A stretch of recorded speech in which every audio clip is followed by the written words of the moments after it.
Citizen Way, Bulletproof. On Vision Christian Radio, it's good to be with you on this Monday edition of 2020. And over this next hour, I do want to create an opportunity shortly. You might want to call in and interact with our guest. There's lots of dimensions to his story, and we will open talkback lines shortly. But our special guest today was considered to be one of the fastest bowlers in international cricket. That's got the attention of every cricket tragic who's listening in, and you might want to just brush up on your history. These days, our special guest lives in Australia, and he is a Christian evangelist. Henry Olonga played Test and one-day cricket for Zimbabwe, making his Test debut in 1995, and was a regular on the Zimbabwe team until 2003. And at that time, he was at the centre of one of the biggest international controversies of world cricket. Henry Olonga's international career came to an end in 2003 after he and teammate Andy Flower wore black armbands during an international cricket match in the 2003 Cricket World Cup. They were wearing the black armbands to mourn the death of democracy in Zimbabwe. And you might recall that Zimbabwe was under the heel of dictator Robert Mugabe. Death threats forced Henry Olonga to live in exile in England. And these days, home for Henry Olonga is in Adelaide. Henry Olonga, a special welcome back to 2020. Well, thank you for having me back. It's a real pleasure. Thank you. You know, we've only just talked on one dimension, but let's deal with that. Let's talk about your cricket history, your cricket career. You made your Test debut back in January 1995. Take us back to those early days, Henry. Well, my career really started at school when at the age of about 8, a man called Bob Blair came to my school. Bob Blair was a former Kiwi. He'd played for New Zealand in, I think, the 50s and 60s, and had since retired by this stage. He was about in his 50s, I guess, and he came to my school. I went to a little junior school called Rhodes Estate Preparatory School, which was about 30 kilometers from the big city in the province of Matabeleland. And it was while we were there, during this coaching session that he held at my school, that I developed a love for the game. So he basically showed us how to hold a ball, how to bowl it, different types of bowling, spin and swing, seam, etc. And also showed us how to hold a bat. And I guess that was the introduction to cricket that I enjoyed. And from then on, I started representing my school in the Colts, first of all, and then worked my way up to the first 11. At the age of about 12, played for my province, or state as it's called here in Australia, and then eventually, of course, made my way into the Zimbabwe schools team at the age of 17 and 18. And so throughout my schooling, there was this raw talent, this promise, if you will, that selectors recognized, and they kept picking me. I was a fast bowler who had I was a lot quicker than my other peers, even in my childhood, and so they saw me as someone that they could promote quite quickly. Now, you were very kind in mentioning that I was one of the fastest bowlers in international cricket, which may kind of have been true. I mean, I wasn't as fast as, say, Brett Lee or Shoaib Akhtar, but I was up there. I could bowl at 145 plus on a good day. What you failed to mention was that I was one of the wildest and most inaccurate bowlers that has ever played the game, and it came back to haunt me once or twice. But long story short, my asset was speed. I could bowl very fast, and as a result of that, I was a wicket taker, genuine wicket taker. I was called what people would call a shock bowler in cricketing terms, in that I would bowl short spells but try to impact as much damage as I could. And that led to me playing international cricket for about 8 seasons. I made my debut in 95 against Pakistan, at least in Test cricket anyway. And this was in 95. As I said, early part of the year, they'd just done a tour of South Africa. They came through to Zimbabwe to play a one-off test. I was selected for that, and a number of things happened. Of course, I was the first black player to play for Zimbabwe. It had been an all-white team until my debut. I was the youngest at the time as well. And of course, the most controversial thing about that test is not only did we win it, but I also got called for throwing in that test, which was something that hadn't happened for quite a while, 32 years, I think, to be exact. And so it was bittersweet for me. We'll talk about a number of elements of things you have just mentioned, but there's an Aussie connection that I know so many listeners will really appreciate. When you say you were a fast bowler, the shock bowler. I mean, you were bowling fast, but not always as accurate as you would have liked to have been. But there was a good little relationship that you had with our own superhero of Test cricket, Dennis Lillee, who helped you rebuild your action at one point. Well, that's right. So after getting called for throwing, I was actually in a bit of, I was in two minds as to what to do, because, of course, I'd, in a sense, embarrassed myself and my country on this massive sporting arena. And I was lucky that not only the Zimbabwe Cricket Union, as it was called back then, it's now called Zimbabwe Cricket, but also the ICC, the International Cricket Council, and various bodies around the world wanted to get me back on track.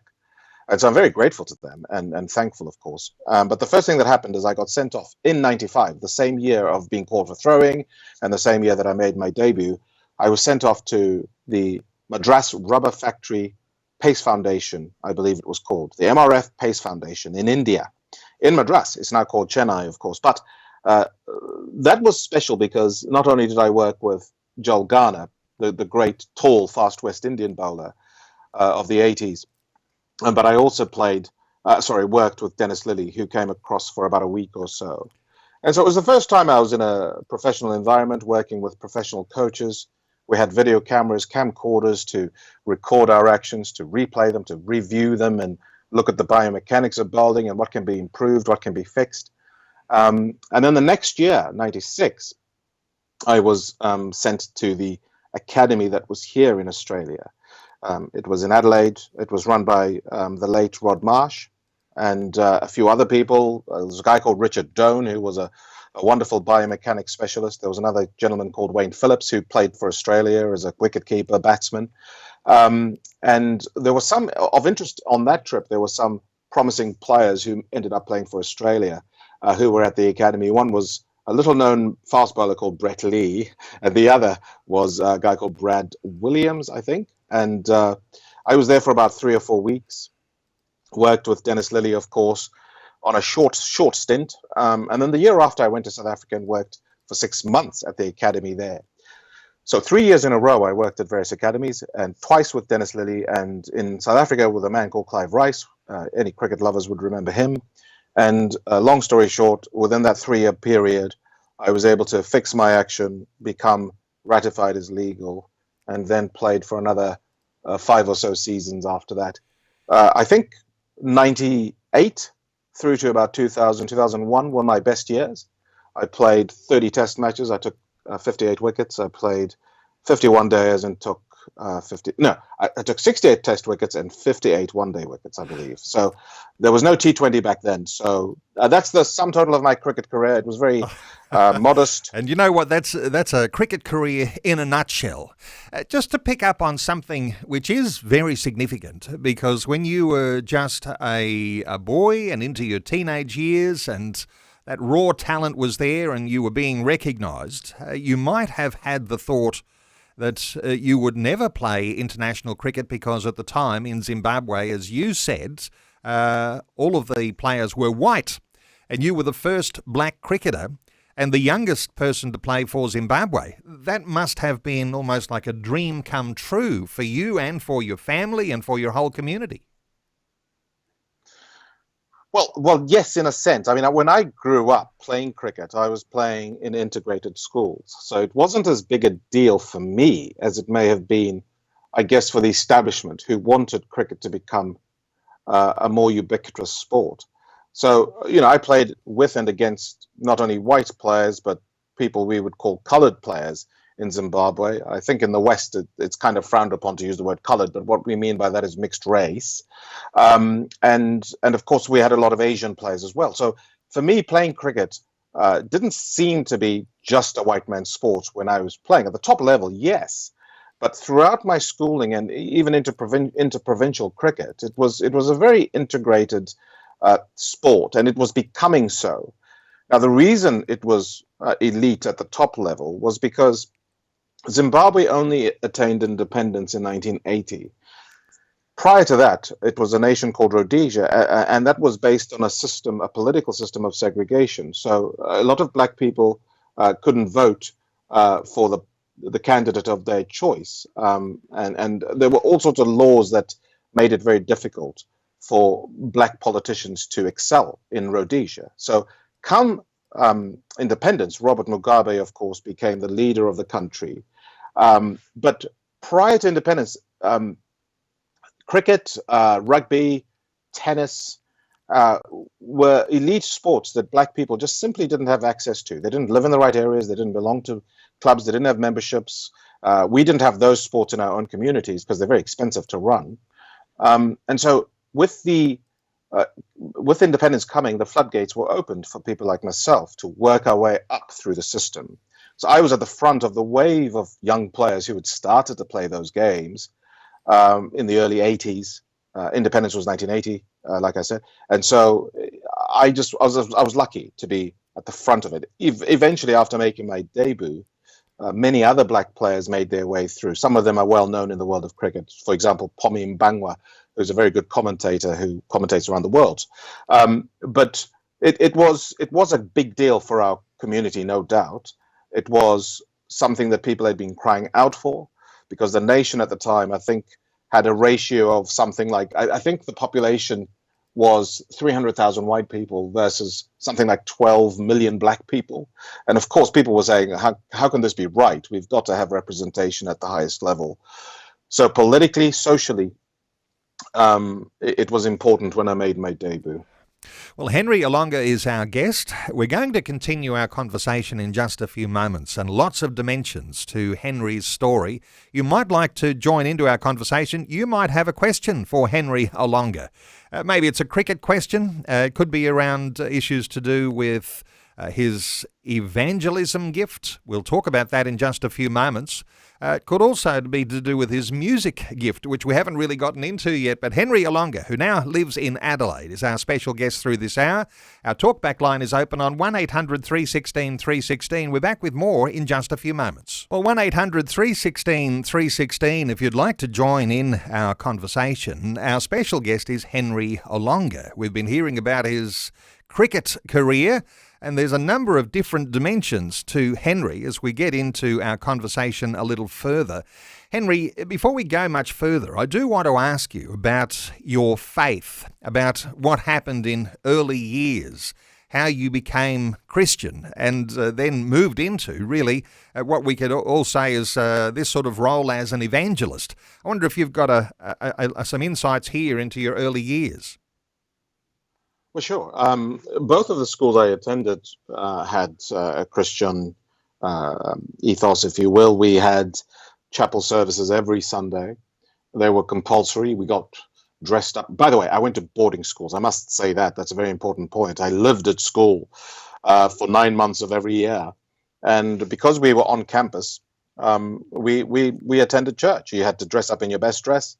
And put your tie on, your blazer, all of that stuff, and we'd go to church and we'd hear not only messages, but of course we'd sing hymns and choruses once in a while. So it was a very Anglican style of service in both schools, junior school and high school.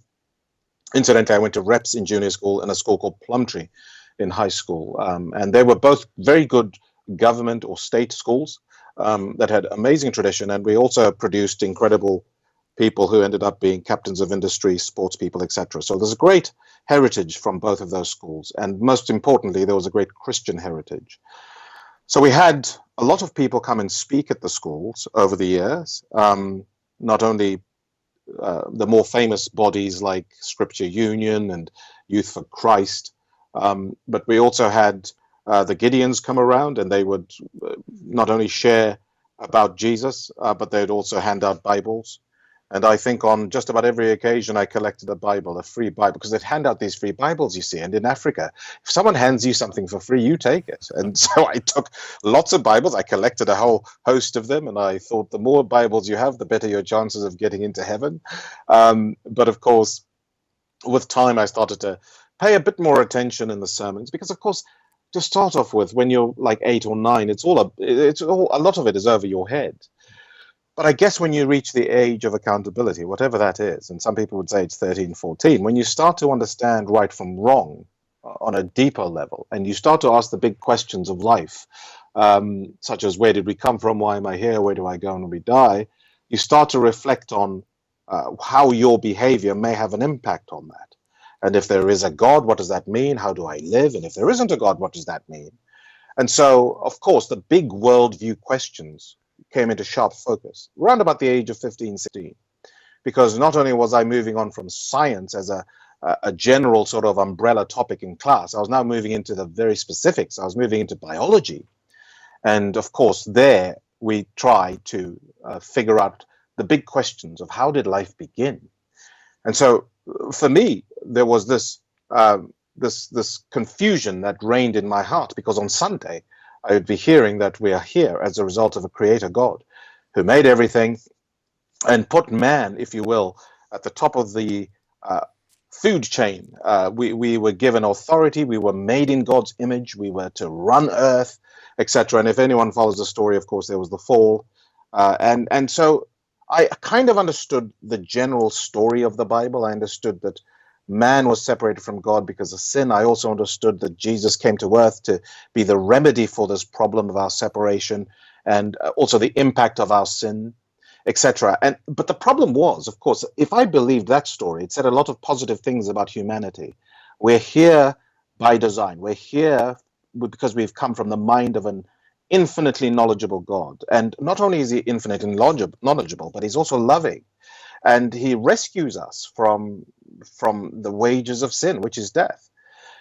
That was all amazing. But of course, on Monday, I would go to biology class and I'd hear the complete opposite. I'd be told, well, there's no God. God is not necessary. We don't need a deity to explain our origins. All we need is lots of time, a big explosion, and lots of errors in our genetics. And here we are. And to me, I had to pass my exams, so I had to understand and answer the questions correctly. But I also had this cognitive dissonance that was going on in my heart. I'm thinking, who's telling me the truth? Is it my preacher on Sunday, or is it my teacher on Monday? And so, of course, it led to all sorts of confusions. I then decided I didn't want to go along the Christian route. I would go into something that was kind of in the middle. So I went for yoga. I bought a book called Teach Yourself Yoga. And after you had to do a number of exercises. And after the last exercise, which was imagine that you're sitting in an apple and have become an apple, I thought, I don't think yoga is the answer for me, with all the transcendental meditation stuff that goes with it. Anyway, I then went on a Christian youth camp, encouraged by a couple of my friends who'd been on these camps and told me they were amazing. And so I asked my dad to pay for the fee, which was $250. We went off, had a fantastic time. There was a lot of fun and games, a lot of sport, which was right up my alley.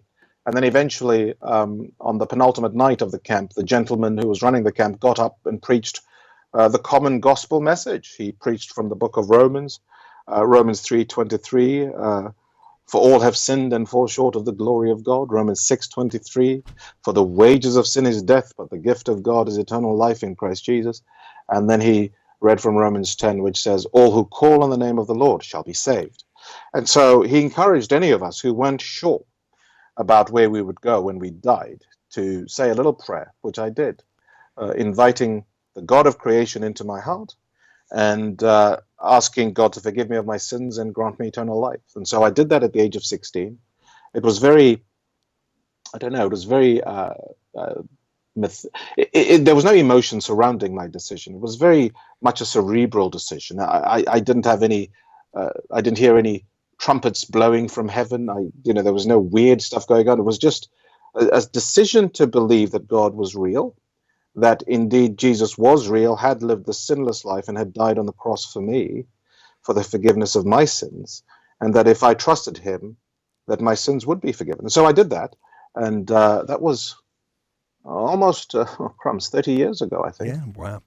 Henry, when did you realise that when you were sharing your own testimony, that you were able to understand some of that reasoning that takes you from Genesis and right through to that book of Romans and those meaningful things that we can glean there that help us to form a gospel message. When did you realise that you were developing this gift as an evangelist? So I'll say this. I got taken under the wing of an American Southern Baptist evangelist who came to Zimbabwe. His name was Fred Sorrells. He'd been in Zimbabwe a couple of years by the time I moved to the capital city. So for my cricket career, I moved from the little city of Bulawayo to Harare, the capital city. And while I was there, I attended a certain church. And in fact, I'm getting my story mixed up. Prior to joining that particular church, I was invited to help with a baseball camp. This man, Fred, used to run baseball camps, and he used to use the gospel, or at least used to use baseball as a vehicle to share the gospel. And I bumped into him there because he'd heard I was a believer. I have no idea how. I can't remember. But word had gotten around. I'd probably given a few radio interviews myself. And it was there that I just connected with him, and he took me under his wing and he mentored me for about 3 or 4 years. And even when I was an international cricketer, he would give me Bible tracts to take with me to Sri Lanka, India, or Pakistan. Because back in the day, Bangladesh even, back in the day, there was a big focus. I don't know if you remember, Neil. There was a big focus on the 1040 window, which was this, there still is nowadays, of course, this huge tract of land in Asia where billions of people live and haven't heard the gospel. And so I would go off there and not only share in churches, but sometimes I'd write ahead, I'd email ahead to churches and tell them I'm on tour, I'm coming, I'd love to fellowship with people, I'd love to share my testimony, which wasn't much of a testimony back then. It was just, hey, I've heard the gospel and this is it, and I encourage you to give your life to Jesus. That was kind of it. Of course, a lot of interesting things have happened since, so my story is much more interesting to people, I'm sure. But that was the foundation I was given. And of course, once I finished my cricket career, I was living in England for a number of years. I lived there for 12 years. And in the first sort of 3 or 4 years, I found myself very limited in what I could do because of my visa. But I bumped into a couple of people in the world of Christendom, and I was invited to to sing and share at what is called a harvest dinner. It's a very big thing that happens in the UK at the harvest time of the year, where all the farmers, people in the farming community, get together. They have a big meal to give thanks to God for the harvest. And so I shared at that, and a man who was there called Victor Jack had many contacts. He himself had been an evangelist, and he started putting me around the place. And then I ended up working with a man called Roger Carswell. And Roger Carswell was an evangelist who traveled around the UK and did evenings of evangelism in which he would interview someone, very much like you're interviewing me. And we would do it in a lot of churches. Once in a while, we do it in a school, universities, etc. And that's how I got my start.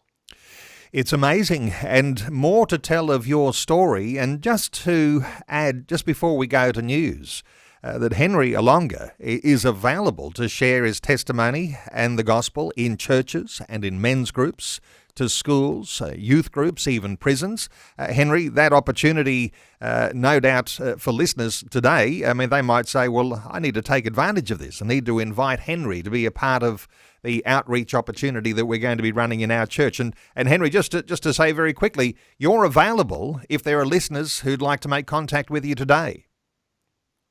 Absolutely. Yes, get in touch. I am on social media. I think the easiest way is to get in touch on Facebook, but I am on Twitter, but I rarely am there.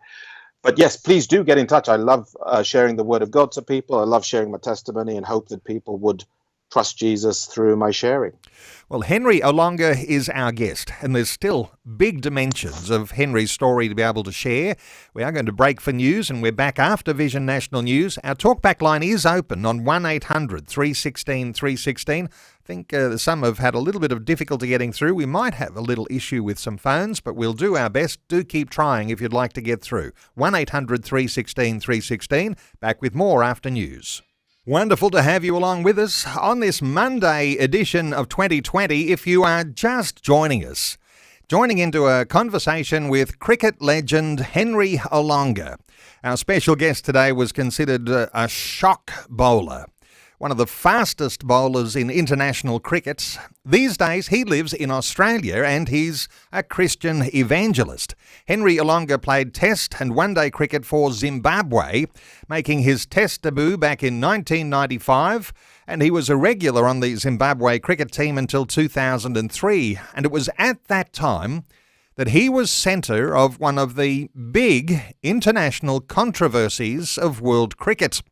Henry Olonga's international career came to an end in 2003 after he and teammate Andy Flower wore black armbands during an international cricket match in the 2003 Cricket World Cup.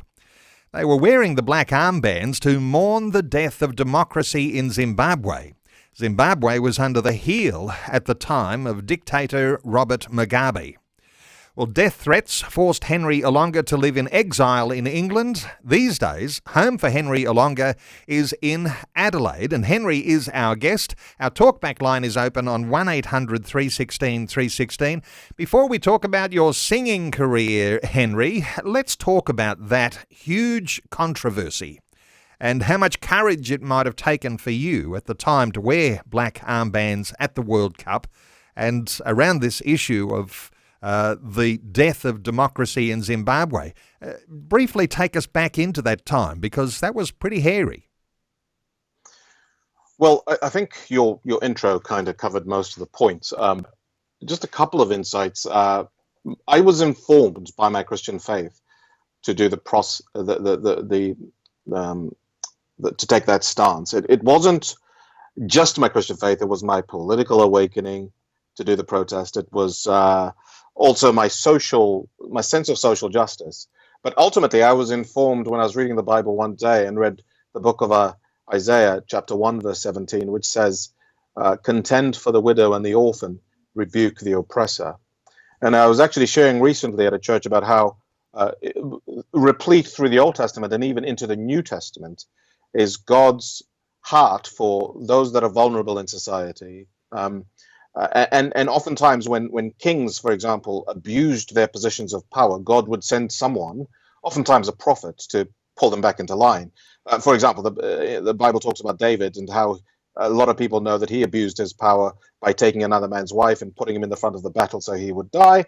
And so, long story short, God sends Nathan to rebuke him. And so I'm not saying that God spoke to me with a loud booming voice from heaven. I just sensed that we needed to challenge what was going on in Zimbabwe. And there were a lot of things. There was human rights abuses that had occurred historically. There were farm invasions, which many people may have heard of. And of course, there were unfair practices against people who were in the opposition in politics in Zimbabwe. So those were just a number of the things that led me to a place where I felt someone's got to speak out. Someone's got to say something. Someone's got to do something to show the world that we don't agree with what's going on here, and we made an appeal to the powers that be also to stop those abuses. Well, a plea against human rights abuse in Zimbabwe. And look, I don't have an update on what's happening in Zimbabwe today, but in Zimbabwe, no doubt you've got family, you've got connections still to your homeland. These days, are you a hero in Zimbabwe or are you a pariah? I mean, you had to leave the country. Where do you think people in Zimbabwe see you in their history? Well, I'm not sure, Neil. I'm not sure. I think attitudes have softened over the years because, of course, Robert Mugabe's gone now. He died in 2019, and he was deposed from power in 2017. They were celebrating on the street when he was deposed, but when I did my protest, there was a lot of opposition internally in Zimbabwe. I was vilified by my countrymen. It wasn't unanimous. There were people, of course, who felt that what I did was, what myself and Andy did was the right thing, and that we were, in effect, acting on conscience and on principle, and we had some admiration from some corners in Zimbabwe. But I think today, let's remember, this is 20 years ago. I think today, attitudes somewhat have softened, except for on Twitter, where I get into conversations with the odd troll that make me realize that some people still absolutely despise me. So I don't know how to answer that question. Safe to say that I think generally attitudes may have softened. Well, we're taking calls 1800 316 316. Let's hear from our favourite truckie, Pinky. Pinky, welcome along. Good morning. How are you? I'm well. Pinky, where are you? Off driving around the countryside today or what? No, actually, I'm at home today. Okay. Well, what are your thoughts for our conversation? Sorry for the disappointment. Henry, I do remember your black armband, and I do remember your tucking, because my dad was a great follower of cricket, and even though it bored me to tears, I used to watch it. Okay, because your dad had it on the TV, you were watching. But yes, and lots of listeners will remember that really significant time and the challenges that were going on in Zimbabwe. Your thoughts for Pinky, Henry? Well, the first thing is I want to know, how does a trucker end up with a name like Pinky? It just doesn't seem to work. Pinky, a very quick response from you. Quick response. That was the colour of my truck was actually salmon, but they reckon it's pink. But you know what my actual real name is Mark Taylor. There you go. Wow. I think I played against him. Yes. We've got cricket legend names left, right and centre here. Yeah. Hey, I've got lots of good comments and lots of bad comments when he played bad and played good.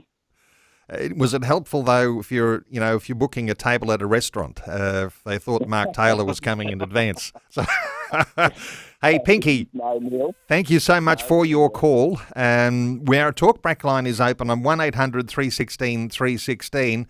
I want to take some time to talk about your singing career, Henry, because you made your singing debut back in 2016 when you sung Nessun Dorma at the Sydney Cricket Ground. Now, we'll go on to talk about The Voice, but give us some insights here into making your singing debut in Sydney. Well, there's a man called Basil Sellers who I think would suggest that I'd made my singing debut a lot earlier than that, because he had his 70th birthday party here in Adelaide in 2006, maybe. And he flew me over all the way from the UK to come and sing Nessun Dorma at his 70th at the Hilton, I think it was. But long story short, I've been singing for a long time. I was singing from a young age. I made my debut in any musical as a girl in a musical called Oklahoma. And that was because in a boys-only boarding school, they had to find the girls from somewhere. And I had a high-pitched voice, and so I got a part. And I was called the ugliest girl they'd ever had in any play. In any case, I loved my singing. And I ended up becoming a soloist at the age of 14. I sung Memory at a concert called Music of Many Moods in the Big City. And I got a wonderful response from the audience and thought, oh, gosh, I'd love to carry on doing this. A teacher called Felix Westwood took me under her wing and started giving me lead roles in plays. And eventually I became a soloist, so much to the point that I almost, instead of going into cricket, went into singing, because I was offered a scholarship at the London Academy of Music and Dramatic Art. In any case, I ended up playing cricket, of course, put singing on the back burner for a while. And then when I retired and I was effectively unemployed in England, I was asked to sing here and there, and it just grew from there. And I started singing Nessun Dorma as a party trick, because not a lot of people expect someone of my heritage to sing Nessun Dorma. First of all, I don't understand Italian. And secondly, I'm probably the wrong color to be singing operatic music. But in any case, it opened many doors. And ultimately, I sung at a concert here in Adelaide around about 2018, and someone videoed it, put it online, and a scout from The Voice saw it and thought, "Oh, that would be fun to have him on the show," because I've got a bit of a story, of course. So I was emailed, and there was a bit of back and forth, and eventually I was convinced to audition, which I did. I got through the 2 or 3 rounds you need to get through to get onto the blind audition stage, which I did, and I ended up getting 3 chair turns when I sung This Is the Moment from Jekyll and Hyde. I will say this, the one Christian I would have gone with, Guy Sebastian, his chair did not turn, and I would have gone with him. But, so, that's what happened. I ended up going with Kelly Rowland, and I got through to the third round, I believe. So I got so there's the blind audition, then there was the knockout, and then there was the battle, and I was eliminated at the battle. Kelly Rowland chose a rapper over me, so I obviously I don't sing music that's contemporary enough in her opinion, so I went home. And ever since then, of course, I've been singing live in concerts. I've done a couple of fringe shows. I've done my own show called In the Covers, and hopefully onwards and upwards. Things were going well until COVID, but I'm getting back on the road again. So there was 3 chair turns on The Voice, Delta Goodrum, Boy George and Kelly Rowland. You went with Kelly That's Rowland. Right. She had you eliminated, but was there a little bit of controversy here in the sense of, or did you sort of drop the ball, to use a cricketing expression here, forgetting the lyrics of Elton John's Can You Feel the Love? Is that what happened? Yeah, that was in the knockout. So that was the second round. And so you could argue that she probably had no choice but to send me home. I'm not sure. But having said that, I thought I kind of came back okay. It was a bad week. There was a lot happening. And I sort of talked about this with the Channel 9 website when they interviewed me. But my father-in-law had died. I had a terrible cold at the time. And it was just a terrible time. So I got through it. And I think on balance, when it came to the battle, which was between myself and a rapper called Denzel, I think I would always back myself and say, well, I think on the night I came back well and I performed well enough. But Kelly was not convinced, of course. She sent me packing. And so I went home, tail between my legs.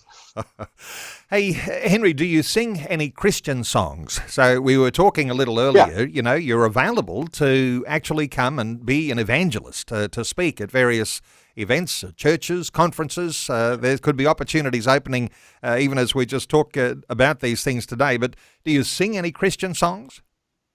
Absolutely. So growing up in the Anglican Church, I'm going to sing a lot of the traditional stuff, like the Lord's Prayer.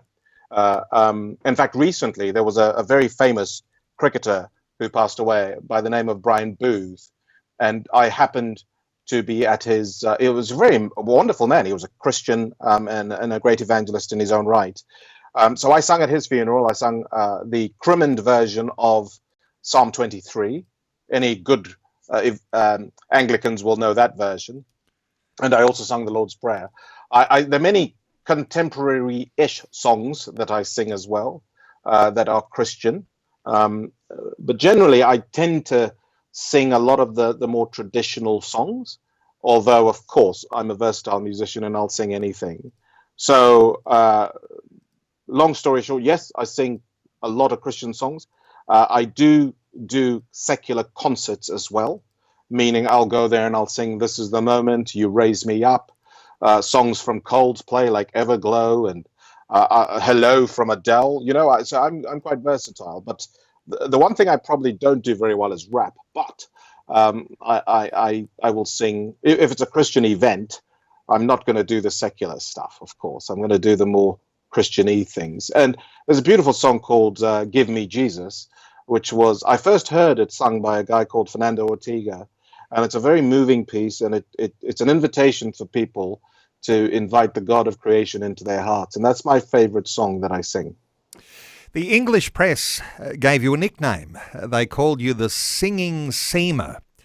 And that was on the release of your song, Our Zimbabwe. And I think you've just done a reworking of that. But that was all about the controversial times. Give us a thought or two. What was Our Zimbabwe about? What was so powerful about it? Our Zimbabwe was a patriotic call to all Zimbabweans, irrespective of their color, their creed, their background, to join together with one voice and say, this is our Zimbabwe. This is our country, very much in the vein of I still call Australia home.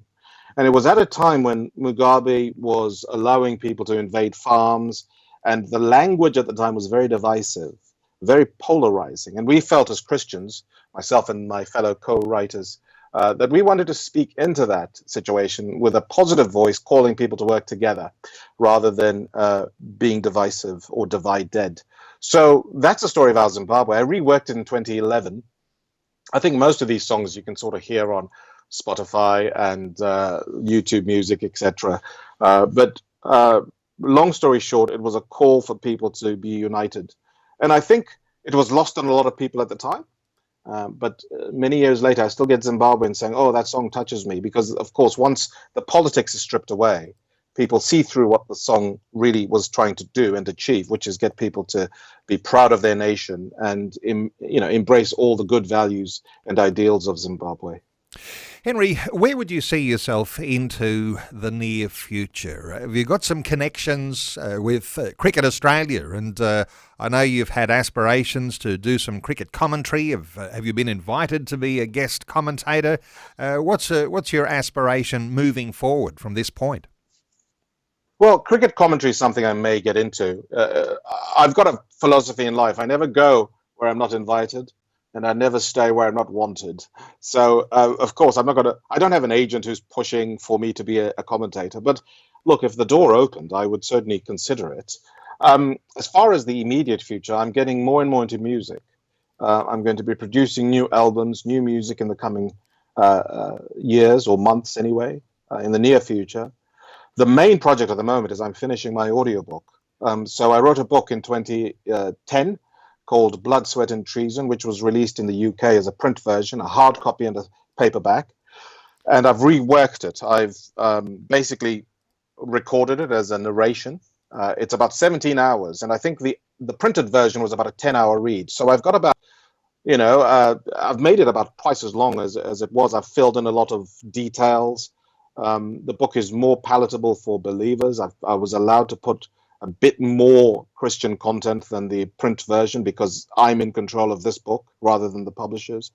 And so, long story short, that should be out in about a month or two. Certainly by the end of July, I'm hoping it will be available on all major audiobook platforms. And in addition, I'm obviously available, as you mentioned, to share Christ wherever I'm invited. I love to work with churches.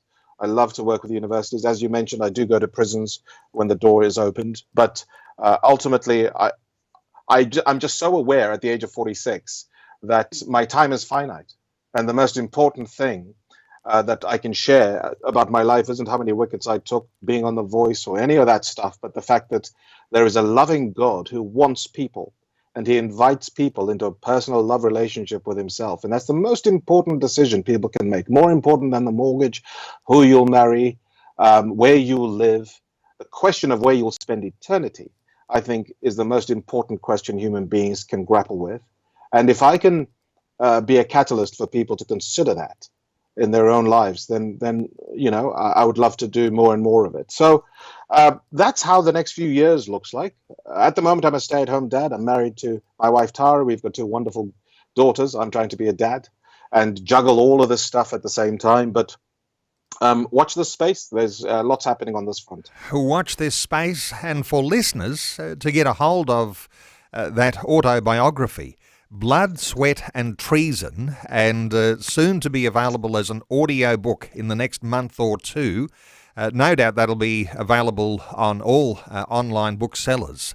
But certainly lots of people love to get a hold of an audio book. Some just want to read the print version, but the audio books are so popular.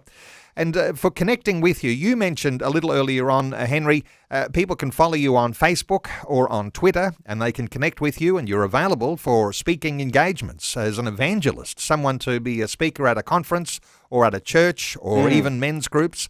You've also got a website, henryolonga.net. Is that also a place where people can connect? Sure. I mean, the easiest thing is to email me, to be totally honest. If you just want to get in touch with me, email is probably the easiest. I'm very slow on replying, but my email address is manager@henryolonga.net. So manager at my full name.net. And hopefully I'll get back to you. But that's the best way. It's the most direct way. If you don't like social media, I know not everyone loves social media, but if you're wanting to get a direct line, that's probably it. Well, you have an amazing story to tell, and absolutely privileged and humbled to have had you as a guest on the program once again, just sharing the insights around your story. For listeners connecting, the book is called Blood, Sweat and Treason, the audio book coming out in the next month or two. You can email Henry, and while there's a little bit of a condition, it might not be as quick, but he'll respond to your email, manager@henryolonga.net. Henry, just wonderful getting your insights. I want to thank you so much for taking some time to share your thoughts and your history and your insights into world cricket and controversies. Thanks so much for sharing those things with us today on 2020. Thank you very much, Neil. And once again, keep doing the good work you guys are doing, and thanks for having me.